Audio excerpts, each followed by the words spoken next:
Kasi isa sa mga huling, actually pinaka-latest ito na akusasyon kay Senator Robin, yung ang prosecution daw ay dapat hindi one-sided. Yan ang sinabi ni Sen. Pero pinuna ito ng halos lahat ng mga bunging lawyer. May isa ka pang paborito eh. Yung pwedeng maging endorser ng toothpaste. Oo. Oo, yung political analyst na walang trabaho. Oo, ngayon political analyst na, hindi katulad ni Sir Lito, no? Oo, yun, tama. Paborito kayo ng Sir. Tumatakas sa kaso. Tumatakas sa kaso yun eh. Ang masasabi ko lang sa ating mga kababayan, kung panonoorin niyo po ng buo yung palitan ng salita, at ito naman, mahirap pong mag-umpisa doon kasi sa hearing dahil bawal po yan.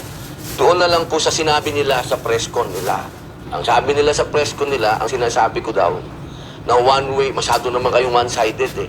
Ang sinasabi ko po doon kasi, bakit ang prosecution, binabanatan nyo ang mga senator judge?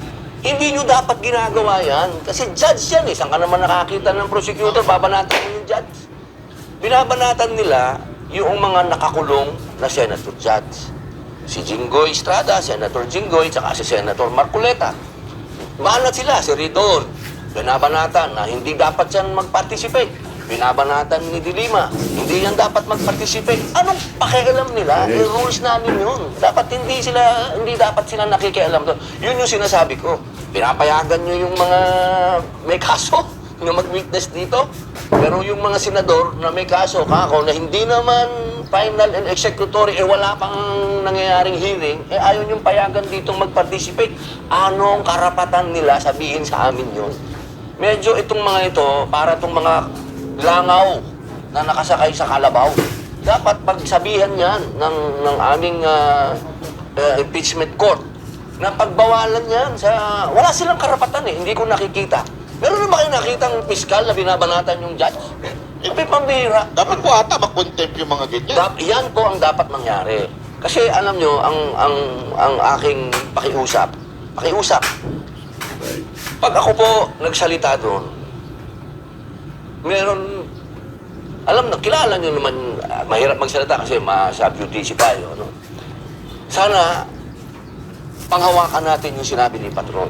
Gusto ko maintindihan ng taong bayan kung ano tong impeachment. Huwag nating daanin ito sa masyadong legal at masyadong Inglesan na mga salita. Kasi, di ba sabi nila para sa bayan nito, itong impeachment? Ba't ayaw natin ipaintindi?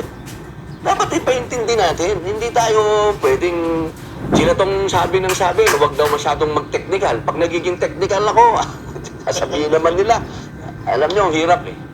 Speaking of sub judice, Senator, yung bang ginagawa nilang mga press con na yan, araw-araw na press con na ginagawa nila, hindi ba yan inaantay ko nga yung spokesman ng impeachment eh, inaantay ko nga magsalita eh. Ang ginagawa pa ng spokesman ng impeachment namin, ako pa ang binabanatan. Sabi ko, iba talaga, panahon ngayon talaga. Gano'n? Opo, yung impeachment si Tungol. Ako pa ang binabanatan. Alam namin yung puso mo, hindi pa politiko eh. Buti nakakatiis ka, paano mo nilalabanan? Ay, iniisip ko naman po yung taong bayan. Kasi pag ako pang nagsawa dyan, sino pa? Buti hindi ka namumwelyo eh. Muntik na. Alam nyo, matagal, tinanong yan eh, ni Pia eh. Sabi ni Senator Pia, may mga kasama kami na ganyan mag-threat. Di ba ba? Pero nakita naman din wala naman nangyaring ganun. Sabihin, minsan pagka masyado natin siniseryoso yung mga bagay-bagay, yan ang dapat iwasan na lang yung mga satsat ng satsat kasi para... Pero alam nyo actually, mas tama si Senator Robin to sa sinabi niya, dapat yung prosecution hindi one-sided. Kasi nasa issue yan sa Supreme Court sa Sipiran na in-issue na kung saan ang primary job ng prosecution is not to convict but to give justice. So, ang mali talaga dyan yung mga humuhusga kay Senator Robin. Pero ito ang tanong, mukhang tinatarget talaga kayo ng, ewan ko kung sino itong tumatarget, pero handa ba kayong harapin at makulong din? Oo naman. Kulungan din yun ako matatakot sa kulungan. Ako ano yan eh. Kumbaga, dyan ako nag-Islam, dyan ako nag-Muslim, dyan ako bumait. Hindi ako matatakot dyan. Ang nakakatakot dyan, yung gagawin ka ng kaso. Yun ang ano, kasi kung ako, nung nakulong ako, inamin ko, talagang siraulo ako ng panahon na yun, dapat ako makulong. Pero pag ikukulong ako ng gawa-gawang kaso, medyo mahirap tanggapin yun. Yung pangungulungan, madali yan Pero yung kinulong ka, nang alam mong hindi mo namang ginawa, at pambihira yun. Pambihirang... Mukhang senator, yan ang humuhugong na balita ngayon, mukhang mahuhubos kayo. Tila ang nadidinig po natin, isusunod si Senator Cayetano, tapos kayo.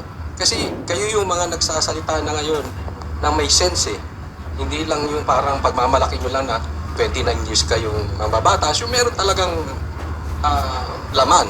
Ika nga. handa naman po tayo dyan. Handa po tayo dyan. Alam nyo, pati kabuhayan namin, tinitira nila. Pero paano yung boto? Kasi kung mababawasan kayo na mababawasan. Yun nga ang sinasabi ko Bakit itong impeachment court, hinahayaan nila magsalita yung mga prosecutor na gusto nila magbawas sila. Yan ang Sila intention nila nagdidesisyon, Parang sila Oo, nagdidesisyon. tapos gusto nila lumiit yung 2/3. Parang, bakit ganito? Ano to? Alam niyo, malaking constitutional crisis ito Kasi konstitusyon yan Hindi natin pwedeng baguhin ang konstitusyon nang sasabihin ng, halimbawa lang, kasi parang ang dating hihingi sila ng interpretasyon sa Supreme Court. Malabo yun. Kasi kung amendahan natin yung saligang batas, magkaroon tayo ng constitutional assembly, baguhin natin. Hindi pwedeng i-interpret yun na sila mismo lang, sasabihin lang ng Supreme Court. Nabawasan natin yung 2/3. Halimbawa, naging 20 na lang kami. Ilan ba yun? Ilan 2/3 niya? Sabihin mo na 16, 14 na lang, gano'n? Teka muna naman. Pero Sir Lito, di ba binanggit na yan ni Escudero? Binanggit na rin actually ni Lacson. 16 talaga Ano kaya ang dahilan kung bakit talagang inuunti-unti sila na ikulong at posible pa bang bumalok? Okay, sa bagay, may bendalo sila. Posible pa bang baluktutin yan at gawing mas mababa? Imposible, sabi nga ni Senator, it will create a constitutional crisis. Kasi mawawala ka lang sa pagiging senador kung mamatay ka, kung mag-resign ka, o ma-expel ka. Para mo i-expel ang senador, paano mga kadahilanan? 2/3 vote din So how do you expel Marcoleta, Pato, and Jinggoy? Wala yan. Miski idulog nila sa Supreme Court. Ano yan? Miski si Chief Justice Hilario Davide, sinabi na 16, di ba? Sir Lito, Yung mismong gumawa. Yung mismong gumawa ng konstitusyon.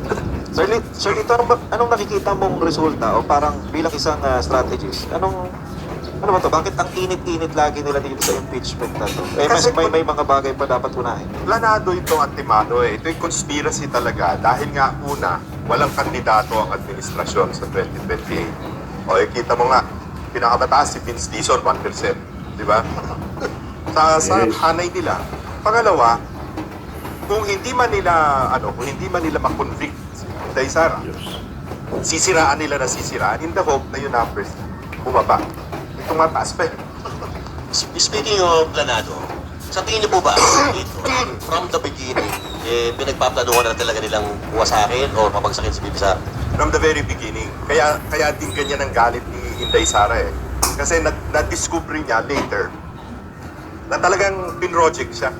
Kaya siya galit na galit. Kasi she joined in good faith.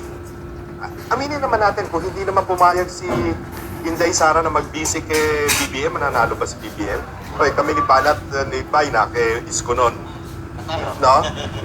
Nung nagsama si Inday Sara at saka si BBM, alam na nating tagilid Pero nandun na tayo, alam ka naman, iwanan mo yung di ba? Bakit naman ako sasama kay BBM, di ba? In the first place, galing ako kay Ninoy, di ba? Para kaya ako sumama kay. Pero kung halimbawa, hindi nagsalita si Bibi Sara, nanahimik na lang siya, hindi kumontra, sa tingin niyo, hindi... Masisira palagay ko. Doon masisira si Inday Sara. Hindi maaari Siyempre, Mababagsakin pa rin talaga. Siyempre, may sarili siyang paninindigan Di ba? Nakikita niyo yung pagkakamali.